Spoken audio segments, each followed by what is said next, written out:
The Book of Legend. Author by Mary Lou. Chapter 1. Los Angeles, California, Republik Amerika. Populasi 20.174.282. Bagian satu ibuku berpikir aku sudah mati. Sebenarnya aku tidak mati, tapi lebih aman bagi ibuku untuk tetap berpikir begitu. Sekurang-kurangnya 2 kali dalam sebulan, aku melihat poster buronku disiarkan di layar jumbotrons yang tersebar di seluruh penjuru kota Los Angeles. Poster itu sebenarnya tidak cocok ada di sana. Kebanyakan gambar yang ditayangkan di jumbotrons adalah hal-hal menyenangkan, anak-anak yang tersenyum di bawah cerahnya langit biru, turis yang berpose sebelum Golden Gate runtuh, iklan-iklan komersil Republik dalam warna-warni neon. Ada pula propaganda anti-koloni. Koloni menginginkan tanah kita, begitu kalimat yang ada dalam iklan tersebut. Mereka menginginkan apa yang tidak mereka punya. Jangan biarkan mereka merebut rumahmu. Dukung aksi ini. Kemudian, ada tayangan catatan kriminalku, yang membuat jumbotrons menyala lebih terang dalam semarak multi-warnanya. Buronan Republik. Nomor 4621783233D. Buron karena pemukulan, pembakaran rumah, pencurian, perusakan properti militer, dan menghambat upaya perang. 200.000 notes Republik bagi yang memberikan informasi untuk menangkapnya. Mereka selalu menampilkan foto yang berbeda setiap kali menayangkan itu. Sekali waktu mereka menyertakan foto seorang remaja laki-laki berkacamata dengan rambut keriting berwarna tembaga. Kali lainnya yang ditampilkan adalah bocah bermata hitam tanpa rambut. Terkadang aku dibuat berkulit hitam, kadang putih, kadang kecoklatan atau kuning langsat atau kemerahan atau apapun yang bisa mereka pikirkan. Dengan kata lain, Republik tidak tahu seperti apa rupaku. Kelihatannya mereka tidak tahu apapun tentangku, kecuali bahwa aku masih muda dan ketika mereka mencoba mencocokkan sidik jariku dengan yang ada dalam basis data mereka, tidak ada yang pas. Karena itulah, mereka membenciku dan menyebutku dengan buronan yang paling dicari, bukan yang paling berbahaya. Aku membuat mereka tampak bodoh. Saat itu masih belum terlalu sore, tapi di luar sudah gelap gulita sehingga genangan air di jalan dapat memantulkan isi layar jumbotrons. Aku duduk di birai jendela yang sudah hancur di lantai 3, tersembunyi di balik tiang baja berkarat. Dulunya tempat ini adalah kompleks apartemen, tapi sekarang sudah bobrok. Lentera rusak dan pecahan beling berserakan di lantai kamar ini. Cat mengelupas dari setiap jengkal dindingnya. Di satu sudut, potret tua elektor 10. Primo teronggok begitu saja. Aku ingin tahu siapa yang dulu tinggal di sini. Tidak ada orang yang cukup bodoh untuk membiarkan potret elektor milik mereka terbuang di lantai seperti itu. Seperti biasanya, rambutku diselipkan ke dalam topi tua ala tukang koran.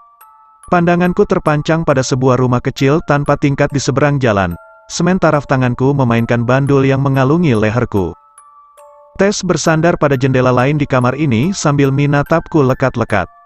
Malam ini aku gelisah, dan dia selalu bisa merasakannya. Wabah telah melanda sektor Lake.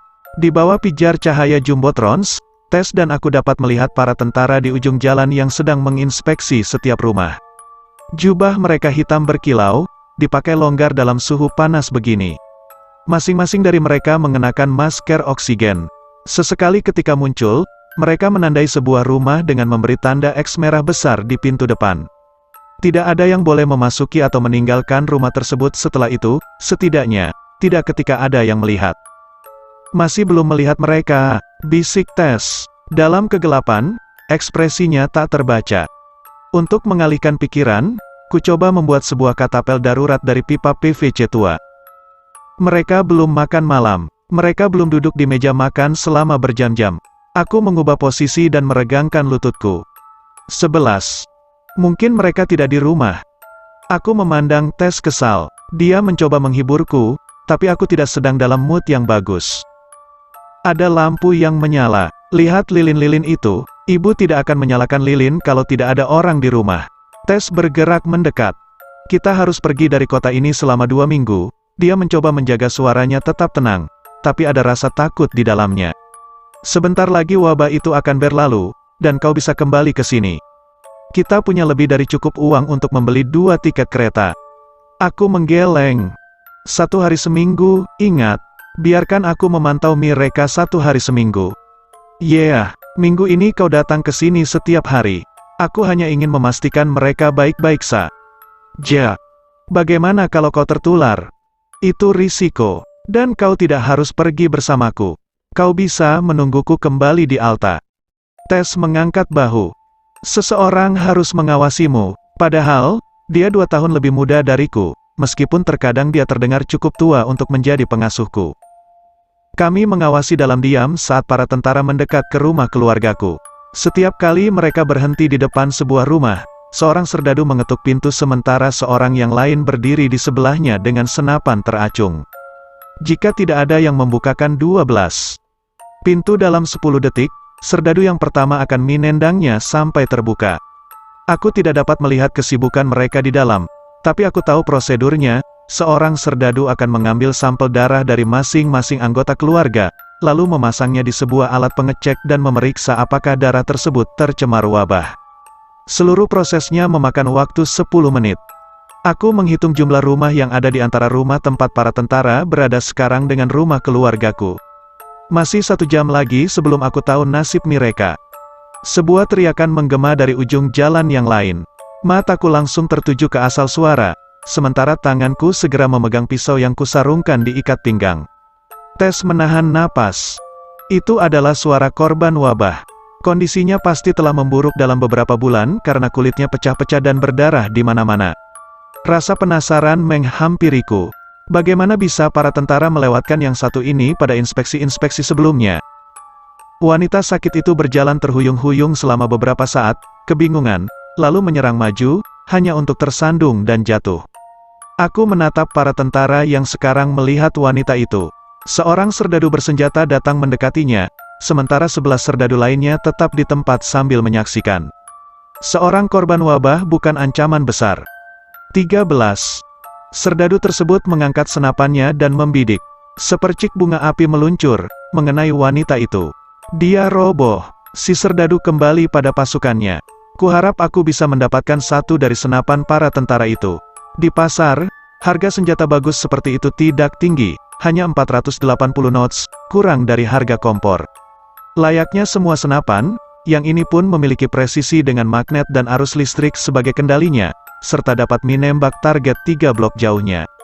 Ayahku bilang senapan itu dibuat dengan teknologi yang dicuri dari koloni, meski tentu saja Republik tidak akan pernah mengatakannya.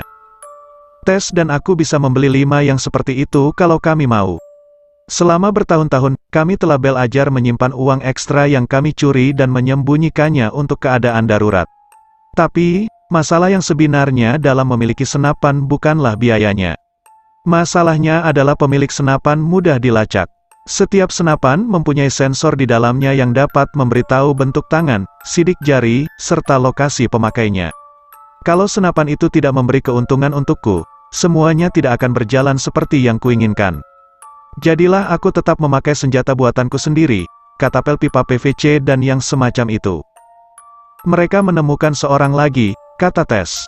Dia memicingkan mata agar bisa melihat lebih jelas. Aku melihat ke bawah. Para tentara baru saja keluar dari rumah yang lain. Salah satu dari mereka mengocok kaleng semprotan dan menggambar tanda X merah raksasa di pintu. Aku tahu rumah itu, keluarga yang tinggal di situ 14. Pernah punya anak perempuan sebayaku. Saat kami masih kecil, aku, dia, dan kakak adikku sering bermain freestyle dan hoki jalanan yang dimainkan dengan alat pengorek api serta gumpalan kertas. Perhatianku teralih karena Tess mengedikkan kepala ke arah buntalan kain di kakiku. Apa yang kau bawa untuk mereka? Aku tersenyum, lalu membungkuk untuk membuka buntalan itu. Beberapa barang simpanan kita minggu ini. Barang-barang ini akan menjadi hadiah perayaan yang bagus untuk keluargaku saat mereka lolos inspeksi. Aku mengaduk-aduk isi buntalan yang penuh barang, kemudian ku keluarkan 2 buah gogel bekas. Ku periksa lensa gogel itu untuk memastikan tidak ada goresan di sana. Ini hadiah ulang tahun yang terlalu cepat untuk John. Kakakku John akan berulang tahun ke-19 pada akhir minggu ini. Dia bekerja selama 14 jam di pabrik kompor milik tetangga sehingga setiap pulang ke rumah dia selalu menggosok-gosok matanya yang perih terkena asap. Gogel-gogel ini adalah hasil curian yang sangat tepat dari muatan kapal pemasok barang-barang kemiliteran. Kutaruh kembali kedua gogel itu, lalu beralih ke barang-barang yang lain. Kebanyakan barang itu adalah daging kalengan dan kentang panggang yang kucuri dari kafetaria sebuah pesawat Zeppelin. Ada pula sepasang 15 sepatu tua dengan sol yang masih lengkap. Kuharap aku ada di sana bersama keluargaku waktu mereka menerima semua barang ini. Tapi, hanya John yang tahu aku masih hidup, dan dia sudah berjanji tidak akan memberitahu ibu maupun Eden. 2 bulan lagi, Eden akan berusia 10 tahun. Itu berarti 2 bulan lagi dia harus menjalani ujian. Aku gagal dalam ujian waktu itu, karena itulah aku mengkhawatirkan Eden. Meskipun dia yang paling pintar di antara kami 3 bersaudara, cara berpikirnya sama sepertiku. Saat aku menyelesaikan ujian, aku merasa sangat yakin dengan jawabanku hingga aku merasa tak perlu repot-repot melihat mereka menilainya. Tapi kemudian, penyelenggara ujian mengantarku ke sudut aula ujian bersama sekumpulan anak lainnya. Mereka memberi stempel pada lembar jawabanku dan memasukkanku ke dalam kereta yang menuju pusat kota. Aku tidak sempat membawa apa-apa, kecuali bandul yang kupakai sebagai kalung. Bahkan, aku tidak sempat mengucapkan selamat tinggal. Ada beberapa kemungkinan setelah kau menyelesaikan ujian. Kau mungkin memperoleh nilai sempurna, 1.500 poin. Tidak ada yang pernah mendapat nilai segini, ya, kecuali beberapa anak bertahun-tahun lalu, yang pastinya sangat merepotkan kemiliteran. Siapa yang tahu apa yang bisa terjadi pada orang yang bisa meraih nilai setinggi itu? Uang dan kekuasaan melimpah, mungkin. Lalu, nilaimu di antara 1450 dan 1499. Kau bisa menepuk punggungmu sendiri dengan bangga karena kau akan 16. Langsung mendapat akses untuk 6 tahun di sekolah menengah, dilanjutkan dengan 4 tahun di universitas-universitas ternama Republik ini, Drake, Stanford, dan Brennan. Kemudian, Kongres akan mempekerjakanmu dan kau akan menghasilkan banyak uang. Kegembiraan dan kebahagiaan akan mengikutimu. Setidaknya, menurut Republik. Bisa juga kau mendapat nilai baik, antara 1250 dan 1449 poin. Kau akan bisa melanjutkan sekolah, lalu masuk ke perguruan tinggi. Tidak buruk. Atau, kau mencicit dengan nilai antara 1000 dan 1249. Kongres akan menghalangimu untuk sekolah. Kau akan bergabung bersama orang-orang miskin, seperti keluargaku. Barangkali kau akan tenggelam saat menggerakkan turbin air atau terpanggang sampai mati di pabrik energi, salah satu dari itu. Yang terburuk, kau tidak lulus. Anak-anak yang tidak lulus hampir selalu dari sektor-sektor kumuh. Jika kau berada pada kategori tak beruntung ini, Republik akan mengirimkan petugas resmi ke rumah keluargamu. Mereka akan membuat orang tuamu menandatangani dokumen yang mengizinkan pemerintah untuk menahanmu. Mereka mengatakan bahwa kau telah dikirim ke Kamburu Republik dan keluargamu tidak akan pernah melihatmu lagi. Orang tuamu harus mengangguk setuju. Beberapa orang tua bahkan merayakannya karena Republik memberi mereka 1000 notes sebagai hadiah bel asungkawa. 17. Uang, ditambah berkurangnya 1 mulut untuk diberi makan. Pemerintah sungguh perhatian. Tentu saja, semua itu hanya kedok. Anak tak cerdas dengan gen yang buruk memang tidak berguna bagi negara ini. Jika kau beruntung, Kongres akan membiarkanmu mati tanpa memeriksa kecacatanmu di lab. Tinggal 5 rumah lagi sampai para tentara itu tiba di rumahku. Tess melihat kecemasan di mataku, lalu meletakkan tangan di dahiku. Sakit kepalamu kambuh? Tidak, aku baik-baik saja. Aku menatap tajam ke jendela terbuka di rumah ibuku, lalu pandanganku menangkap wajah yang familiar. Eden berjalan menuju jendela, kemudian mengintip para tentara yang sedang mendekat. Dia mengacungkan alat logam aneh buatan tangan pada mereka. Setelah itu, dia kembali ke dalam dan menghilang dari pandangan. Rambut keritingnya yang berwarna pirang platina berkilau di bawah gemerlap sinar lampu. Dari sifatnya, kurasa Eden membuat alat itu untuk mengukur seberapa jauh seseorang berada, atau sesuatu seperti itu. Dia kelihatan lebih kurus, gumamku. Dia hidup dan berjalan, sahut Tess. Kurasa itu suatu kemenangan. Beberapa menit kemudian, dari jendela kami melihat ibuku dan John, tenggelam dalam percakapan. John dan aku mirip satu sama lain, meskipun dia sedikit lebih pendek dan gemuk karena pekerjaannya di pabrik. Rambutnya, seperti kebanyakan orang yang tinggal di sektor kami, 18. Panjang melebihi bahu dan diikat menjadi satu kunciran sederhana. Rompinya tercoreng tanah liat merah. Saat ini aku bisa melihat ibu sedang ngomelinya karena suatu hal, mungkin karena membiarkan Eden mengintip keluar jendela.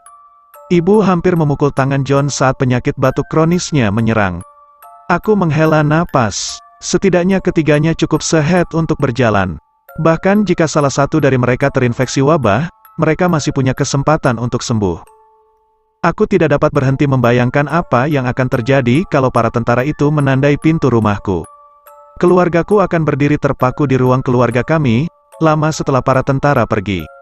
Lalu, ibu akan memasang ekspresi beraninya yang biasa, hanya untuk duduk termenung sepanjang malam nanti, mengusap air matanya dalam diam. Pada pagi harinya, mereka akan menerima sedikit ransum berupa makanan dan air, kemudian menunggu kesembuhan datang. Atau mati. Pikiranku melayang ke simpanan uang curian yang aku dan Tess sembunyikan. Jumlahnya 2.500 notes. Cukup untuk biaya makan keluargaku selama berbulan-bulan, tapi tidak cukup untuk membeli sebotol kecil obat untuk wabah itu. Waktu berjalan lambat, kusimpan katapelku, kemudian bermain gunting batu kertas bersama Tess. Entah bagaimana, dia betul-betul jago dalam permainan ini. Beberapa kali aku melirik jendela rumah ibuku, tapi tidak. 19. Melihat siapa-siapa, mereka pasti berkumpul di dekat pintu, siap membukanya jika terdengar ketukan. Akhirnya, yang ditunggu tiba. Aku melongok dari birai jendela, agak terlalu jauh sampai Tess mencengkeram pergelangan tanganku untuk memastikan aku tidak melompat. Para tentara mengetuk pintu, ibuku membukanya dengan cepat, membiarkan para tentara masuk, lalu menutupnya lagi. Aku tegang setiap mendengar suara, langkah kaki, dan apapun dari rumahku. Semakin cepat semua ini selesai, semakin cepat pula aku bisa menyelinap untuk meletakkan hadiah John. Hening berkepanjangan. Tess berbisik, tidak ada kabar berarti berita bagus, kan? Lucu sekali. Aku menghitung detik demi detik di kepalaku.